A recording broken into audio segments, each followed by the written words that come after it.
Hi hello welcome to my channel Devansi vlogs. ఈరోజు vlog వచ్చేసి గురువారం రోజు రెండు ఉంటాయి అన్నమాట. బుధవారం రోజు కొంచెమే షూట్ చేశాను వీడియో వచ్చేసి. ఇక్కడ ఆ రోజు మార్నింగే ఫిష్ కర్రీ ప్రిపేర్ చేస్తున్నాను అనమాట. అంటే మంగళవారం రోజు ఈవినింగ్ తీసుకొచ్చారు మా హస్బెండ్ ఫిష్ వచ్చేసి. అవి ఆ రోజు వండలేదన్నమాట, అలాగే ఫ్రిడ్జ్లో పెట్టేశాను. ఇంకా ఆ రోజు చికెన్ తెచ్చుకున్నాం అనేసి చేయలేదన్నమాట. ఇంక ఈరోజు వచ్చేసి బుధవారం చేస్తున్నాను. ఇంకా 3 వచ్చేసి ఫ్రై కోసం తీసి ఫ్రైలో కలిపి పెట్టేశాను అనమాట అన్నీ. ఇంకా కూర కూడా పెట్టేశాను. ఇందులో కొంచెం వాటర్ యాడ్ చేసి ఇంకొక 10 నిమిషాలు ఉడికిస్తే సరిపోతుంది. ఇంకా అన్నము, ఫిష్ కర్రీ, రొట్టె, చపాతి, ఫిష్ ఫ్రై. పిల్లలకి వచ్చేసి చేపలు తినరనమాట, వాళ్ళ కోసము కొంచెం చింతకాయ పచ్చడి చేశాను. ఇంకా జ్వరం ఉండిందనమాట పిల్లలకి, జలుబు జ్వరం అనేసి చేపలు మామూలుగానే తినరనమాట మా పిల్లలు చేపలు. ఒకసారి ఇద్దరికి ముళ్ళు ఇరుక్కోండే, ఒకసారి ఒకరికి, ఇంకోసారి ఒకరికి. ఇంక అప్పటి నుంచి అసలు ఫిష్ తినరనమాట. ఒకవేళ తినాలి అన్న వాళ్ళ డాడీ ఉంటేనే, వాళ్ళ డాడీ అయితే ఓపికగా తీసిస్తారనమాట చేపలు వచ్చేసి. నాకు అసలే రాదు, నాకే భయం అనమాట తినాలి అంటే. ఇంకా వాళ్ళ డాడీ ఉన్నప్పుడు మాత్రమే అది కూడా తీసిస్తే బలవంతంగా తింటారు, లేదంటే లేదనమాట. కొంచెం పులుసుతో అయినా తింటారు, వాళ్ళ ఇష్టం. తింటే తింటారు, అసలే తినరు లేదు అంటే. ఇంక ఇక్కడైతే అన్నీ చేసిన తర్వాత ఫ్రై కూడా చేశాను అనమాట. ఇదిగోండి, ఈ చేపలు చాలా సింపుల్గా ఫ్రై చేశాను అనమాట. ఏమీ లేదు, చేప ముక్కలు కడుగుతాం కదా ఫస్ట్, తర్వాత ఇందులో కారం, పసుపు, ఉప్పు, ధనియా పౌడరు, ఇంకా కొంచెం బియ్యం పిండి, ఇంతే అనమాట. నేను వేసింది ఏం వేయలేదు.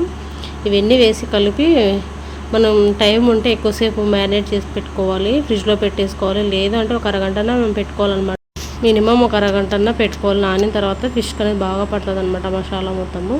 ఇంతే అనమాట, సింపుల్గా చేశాను. ఇప్పుడు పెన్నం పెట్టేసి రొట్టె పెన్నం పైన చేశాను. ఆయిల్ వేసేసి కొంచెం కొంచెం వేసుకుంటూ అటు సైడ్ ఇటు సైడ్స్ బాగా ఎర్రగా అయ్యేదాకా కాల్చాను, అంతే. టేస్ట్ మాత్రం సూపర్ ఉండిందనమాట. కర్రీకి వచ్చేసి ఒక 4-5 పీసులు చేశాను. ఇంకా ఫ్రైకి వచ్చేసి 3 పీసులు చేశాను అనమాట. నేను కూడా ఈరోజే తిన్నానంటే ఈ మధ్య చాలా తక్కువ ఏంటంటే ఫిష్. ఇక్కడికి వచ్చిన తర్వాత మాకు ఫిష్ తక్కువ, లేదంటే మేము ఇంకా వెలుగూరులో ఉన్నప్పుడు ఫిష్ బాగా ఫుల్ ఉండే, కానీ అప్పుడు తినకుంటుంది. ఇక్కడికి వచ్చిన తర్వాత ఇంకా లేనప్పుడు తినాలనిపిస్తుంది కదా, అదేవిధంగా ఈరోజు తిన్నాను. బాగుండే టేస్ట్ వచ్చేసి. చేపలు చేసేటప్పుడు కర్రీ ఇందులో మామిడికాయ ముక్కలు వేసి చేశానమాట. టేస్ట్ మాత్రం సూపర్ ఉండింది, చాలా బాగుండే, నేను కూడా తిన్నాను. ఇంక ఇక్కడ బ్లాగ్ వచ్చేసి నెక్స్ట్ డే అనమాట, అంటే గురువారం రోజు మార్నింగ్ బ్లాగ్ అయితే స్టార్ట్ చేశాను. ఇక్కడ అన్నం ముందు రోజు కొంచెం మిగిలిందనమాట. అన్నం మిగిలినప్పుడు ఎప్పుడైనా సరే పడేయకుండా ఇలా ట్రై చేయండి. ఇంతకుముందు కూడా ఒకసారి బ్లాగ్లో చెప్పాను అనుకుంటాను. అన్నంలో కొంచెం ఉప్పు కలిపేసి ఎండబెట్టండి. మాకు ఎండ తగలదు కాబట్టి ఇలా కిటికీ దగ్గర పెట్టాను, వాషింగ్ మిషన్ పైన. 1 డే మొత్తం ఇలానే ఆరిపోతుంది, లేదంటే ఎండలో పెట్టేస్తే ఒక రోజులో ఆరిపోతుంది అనమాట. అన్నం అది ఎండిన తర్వాత మనం ఎత్తి పెట్టేసుకొని ఎప్పుడు కావాలంటే అప్పుడు ఆయిల్లో డీప్ ఫ్రై చేసుకొని వడియాలలాగా వేయించుకొని తింటే సూపర్ ఉంటుంది టేస్ట్ వచ్చేసి. అన్నం ఎప్పుడైనా మిగిలినప్పుడు ఇలా ట్రై చేయండి. ఈరోజు మార్నింగ్ బ్రేక్ఫాస్ట్కి వచ్చేసి పూరి, బొంబాయి చట్నీ చేస్తున్నాను. మధ్యాహ్నం లంచ్కు ఆలు కొంచెం ఎక్కువగానే ఉడకబెట్టాను. ఆలు వంకాయ మిక్స్డ్ కర్రీ ప్రిపేర్ చేద్దాము అనేసి. ఇదిగోండి, ఆలు అయితే ఎక్కువ ఉడకబెట్టాను. ఒక 4 కట్ చేసినవి ఆలు వేసి ఇప్పుడు బొంబాయి చట్నీ చేస్తాను అనమాట. మిగతావి కూర చేద్దాము, వంకాయ ఆలు మిక్స్డ్ కర్రీ చేసి మధ్యాహ్నం రాగి ముద్ద, వైట్ రైస్ చేయాలని చెప్పేసి ఈ విధంగా ప్లాన్ చేసుకున్నాను. ఇంకా రాగి ముద్ద వచ్చేసి నేను, మా బాబే తినేది. మా హస్బెండ్, మా పాప అస్సలు తినారనమాట. వాళ్ళ కోసము వైట్ రైస్ ముందు రోజే ప్రిపేరింగ్ చేసుకుంటాను అనమాట. నెక్స్ట్ డే మార్నింగ్ బ్రేక్ఫాస్ట్ ఏం చేయాలి, మధ్యాహ్నం ఏం చేయాలి, నైట్కి ఏం చేయాలి అనేసి. ఇప్పుడు ఆలు ఉడకబెట్టేసుకున్నాను కదా ఒకటేసారి ఎక్కువ. ఇంకా ఇప్పుడు బొంబాయి చట్నీకి సరిపడా తీసుకొని మొత్తం ఇలా తొక్కలు ఏవైనా సరే వంట చేసేటప్పుడు కిచెన్లో ఇలాంటిది ఒక కవర్ ఏదైనా పెట్టేసుకొని వంట చేసేటప్పుడు అందులో ఉన్న తొక్కలు, అంటే ఆనియన్స్ తొక్కలు కానీ, పచ్చిమిర్చి కానీ, ఆలుగు కానీ ఏవైనా సరే ఇలా పెట్టేసుకొని అందులో వేసేసుకున్నామంటే కిచెన్ అనేది మనకి ఎప్పుడు నీట్గా ఉంటుందన్నమాట. కిచెన్లో అసలు డస్ట్బిన్ ఎప్పుడు పెట్టుకోకూడదు, ఉండడం వల్ల కిచెన్ మొత్తం ఖరాబ్ అవుతుందన్నమాట. అంతా మెస్సీగా అయిపోతుంది. ఇంతకుముందు అలానే పెట్టుకునేదాన్ని అనమాట. కిచెన్లో ఒక డస్ట్బిన్ పెట్టుకునేదాన్ని, బయట ఒక డస్ట్బిన్ పెట్టుకునేదాన్ని అనమాట. 2 ఎందుకని తీసేసి ఇప్పుడు ఒకటే పెట్టుకున్నాను. కిచెన్లో ఏం పెట్టట్లేదు అనమాట. ఊరికే ఉంటే ఎలా పడితే అలా వేసేస్తాము అని ఒక కవర్ తీసుకొని మనం ఇంటికి సరుకులు కానీ, కూరగాయలు కానీ ఏవైనా తెచ్చుకుంటూనే ఉంటాం కదా, పండ్లు కానీ.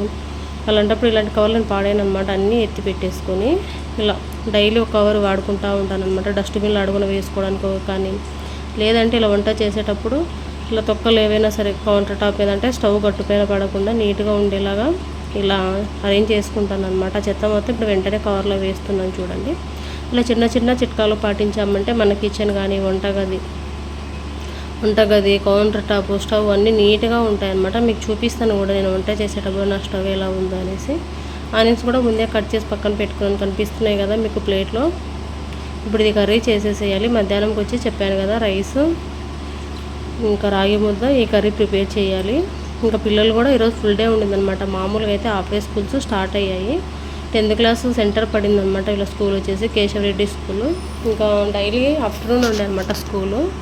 ఈరోజు వాళ్ళకి 10th క్లాస్ వాళ్ళకి ఎగ్జామ్ లేదనమాట. అంటే మ్యాథ్ ఎగ్జామ్ కోసము వాళ్ళకి ఒకరోజు హాలిడే ఇచ్చారనమాట, ప్రిపేర్ కావాలి అనేసి. ఇంక ఈరోజు స్కూల్ అయితే ఫుల్ డే పెట్టారు. లాస్ట్ సాటర్డే వచ్చేసి స్కూల్ ఉండే అనమాట. మామూలుగా వీళ్ళకి స్కూల్ లేదు, సైన్స్ ఫేర్ ప్రోగ్రామ్ ఉండే. అందరి స్కూల్లో స్కూల్ ఉండే కానీ వీళ్ళకి మాత్రం హాలిడే ఇచ్చిండు అనమాట. దానికోసం ఏమో ఈరోజు ఫుల్ డే పెట్టుకున్నారు స్కూలు. పిల్లలు కూడా మధ్యాహ్నం ఇంటికి రమ్మన్నాను లంచ్కు. ఇంకా ఎందుకు క్యారియర్లే అనేసి ఇంటికి వచ్చి తినేసి ప్రశాంతంగా పోదురంటే సర్లే అని చెప్పారనమాట. అది కూడా చిన్న వీడియో తీసాను, లాస్ట్లో యాడ్ చేస్తాను. ఇంకా ఇక్కడైతే మార్నింగ్ బ్రేక్ఫాస్ట్ కోసం రెడీ చేస్తూ ఉన్నాను అనమాట. అన్నీ ఇలా కట్ చేసి పెట్టేసుకుని రెడీగా ఇంకా వంటని స్టార్ట్ చేస్తాను. ఇంకొకటి ఎప్పటికప్పుడు కిచెన్ నీట్గా తుడిచేసుకుంటూ ఉంటాను అనమాట. క్లాత్ పెట్టేసుకొని నేను స్టవ్ కౌంటర్ టాప్ ఇలా వెంటనే తడి పడిన మరకల పడిన తుడుచుకుంటూ ఉంటాను. ఇలా నీట్గా ఉండేనే ఇష్టం అనమాట నాకు. కొంచెం మెస్సీగా ఉంది, కొంచెం తడి కనపడిందని చిరాకు వస్తుంది. ఎప్పుడైనా సరే వంట స్టార్ట్ చేసేటప్పటి నుంచి వంట అయిపోయే వరకు ఆ క్లాత్ పట్టుకొని తుడుస్తూనే ఉంటాను అనమాట. ఇంకా చూడండి అన్నీ ఇలా కట్ చేసి పెట్టేసుకున్నాను. ఆనియన్ 2 కట్ చేసుకున్నాను. ఆలు కొంచెం కూరకి తీసి ఇంకా పక్కన పెట్టేసి ఒక 4 అయితే వేసాను అనమాట. కట్ చేసినవి 4 వేసాను. ఇప్పుడు బొంబాయి చట్నీకి ఇది కొంచెం మనం చెత్త మొత్తం ఇలా కవర్లో వేసేసుకొని ఇది తీసుకెళ్ళి డైరెక్ట్ డస్ట్బిన్లో వేసేస్తాను అనమాట. చూడండి కట్ చేసుకొని వంట స్టార్ట్ చేసేటప్పుడు నా కౌంటర్ టాప్ కానీ కిచెన్ కానీ ఎంత నీట్గా పెట్టేసుకున్నాను.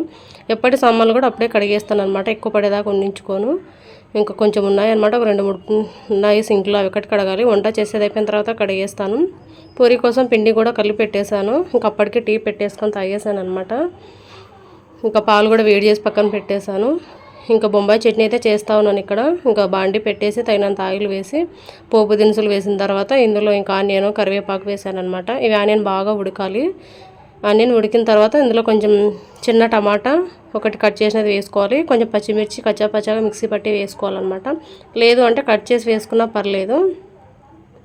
ఇదిగోండి పూరీలు కూడా చిన్నగా చేస్తాను. ఎప్పుడు చేసినా కూడా ఇలా చేస్తే పూరీలు అనేది బాగుంటాయి అన్నమాట. టేస్ట్ కూడా బాగా పొంగుతాయి. ఎందుకో సరిగా పొంగలేదు ఈరోజు వచ్చేసి. కొన్ని పొంగాయి, కొన్ని పొంగలేదు. పొంగకపోవడానికి రీజన్ హోల్ పడినాయి అనమాట అక్కడక్కడ. ఎందుకో మరి అర్థం కాలేదు. అన్నీ ఒకటేసారి రుద్ది పెట్టుకోవడము ఎందుకో మరి. ఇంకా పూరీలు అయితే చేస్తూ ఉన్నాను. పిల్లలు ఇద్దరు ఇంకా బ్రష్ వేసేసారు. ఇంకా పిల్లలకు పెట్టేస్తే స్నానం కూడా చేశారనమాట. ఈరోజు ఫుల్ డే అన్నాను కదా, ఇంకా తినేసి పిల్లలు స్కూల్కి అయితే వెళ్ళిపోతారు. మధ్యాహ్నం చెప్పాను కదా లంచ్కి ఇంటికి రమ్మని చెప్పేశాను. ఇంకా పూరీ చేస్తూ ఉన్నాను. కూర కూడా రెడీ చేశాను. చెప్పాను కదా ఇందాక పచ్చిమిర్చి కచ్చాపచ్చ మిక్సీ పట్టేది వేసేసుకొని బాగా మగ్గిన తర్వాత కొంచెం వాటర్ యాడ్ చేసి శనగపిండి అనేది ఒక 2 టేబుల్ స్పూన్ మీద కలిపి వాటర్లో వేసేసి తగినంత వాటర్ వేసి ఒక 5 నిమిషాలు లో ఫ్లేమ్లో ఉడికించిన తర్వాత స్టవ్ ఆఫ్ చేసుకుంటే మనకు రెడీ అయిపోతుంది అనమాట. ఉడికిపెట్టుకున్న ఆలు చెప్పాను కదా మర్చిపోయాను, అది కూడా వేసుకోవాలి. ఇంకా కూర అనేది చాలా బాగుండిందనమాట. ఇంకా ఫైనల్గా పూరీ కూడా చేసేస్తూ ఉన్నాను. పిల్లల్ని రెడీ చేసి స్కూల్కి అయితే పంపించాలి. ఇంకా హాఫ్ డే స్కూల్స్ వచ్చిన తర్వాత కూడా ఫస్ట్ టైం ఇప్పుడే ఫుల్ డే స్కూల్ పెట్టడం. లాస్ట్ సాటర్డే చెప్పాను కదా స్కూల్ వీళ్ళకు సైన్స్ ఫేర్ ఉండబట్టి హాలిడే ఇచ్చారనమాట 3rd క్లాస్ వరకు. ఇంకా దానికోసమో ఏమో ఈరోజు స్కూల్ ఫుల్ డే పెట్టేశారు. ఇంకా మార్నింగ్ 8:40కి వెళ్ళి ఇంకా ఈవినింగ్ 6:20కి అంతా వచ్చారనమాట. ట్యూషన్ కూడా త్వరగానే వదులుతుంది మేడం వాళ్ళు ముస్లిమ్స్ అనమాట. రంజాన్ వాళ్ళకి ఇంకా ఒక పొద్దులు స్టార్ట్ అయ్యాయి కదా, మేడం త్వరగా పంపిస్తుంది అనమాట. ఇదిగోండి కూర రెడీ చేసి పక్కన పెట్టేశాను. ఇంకా ఆలు కూర కోసం సపరేట్ పెట్టేసుకున్నాను అనమాట మధ్యాహ్నం కూర కోసము. అది సెకండ్ వ్లాగ్ వస్తుంది. ఇంకా వ్లాగ్ అయితే ఇంత ఎండ్ చేసేస్తున్నాను.